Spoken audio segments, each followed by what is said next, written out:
Welcome to the 23rd Annual Brother David Delahanty Student Athlete Awards. My name is Dan Schumacher. I'm the Director of Athletics here at Lewis, and I'd like to welcome all the family and friends, including our faculty, distinguished staff, to a celebration of, one, Lewis's mission, and that is to educate young adults, but two, to celebrate the academic honors that our athletes have accomplished this year. Brother David would often say that we continue to pray as if everything depended only on God, and to work as if everything depended only on ourselves. Brother David would be most proud this evening to see 158 of our student athletes being recognized for their academic success. The many successes on the field of competition, while impressive, are secondary to the academic successes you have achieved, and which will be with you through life's journey.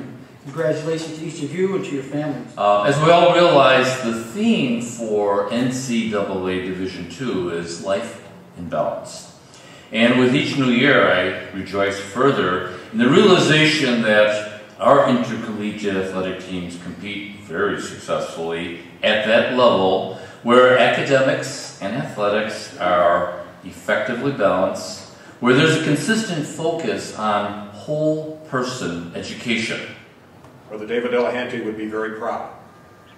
Approximately half of our student athletes are honored for achieving at least a 3.25 on a 4-point scale cumulative GPA. When you add in the students that are above a 3.0 on a 4-point scale, the total number equates 2/3 of our student athlete population. Very impressive. The numbers keep increasing, and Lewis is consistently in the top tier when comparing our academic excellence to other GLVC schools.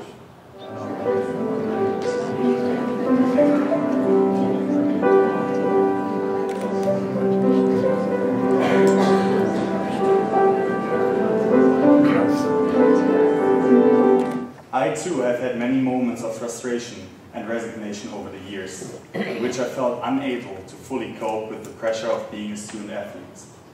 At times, I simply wanted to step aside, drop out, and even go back home to my family and friends.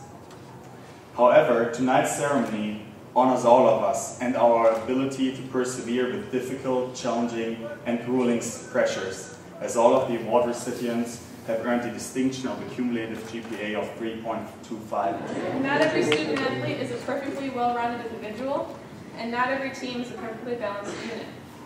You all have weaknesses, and you will fail at times. Sometimes you will fail so often, your team enters the conference tournament with a losing record and the 9th seed out of 12.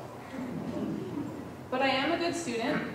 That is one of my strengths, and if you don't admit your strengths as well as your weaknesses to yourself, you can start to drive yourself crazy with self-doubt and negative thoughts. If my team had only dwelled on our losses and our failures, our season would probably have ended up much differently. We certainly wouldn't have been conference champions. Because in 10 years, what's all that matters is that you got a degree, and the parents will appreciate this. What's on that little tax form called the W-2? Which usually signals that you're doing something right. And you've used the piece of paper that Lewis has provided you, and you've worked very hard to get your college degree. And that sets up the rest of your life. So that's why we make graduation rate and graduating from this university our #1 priority.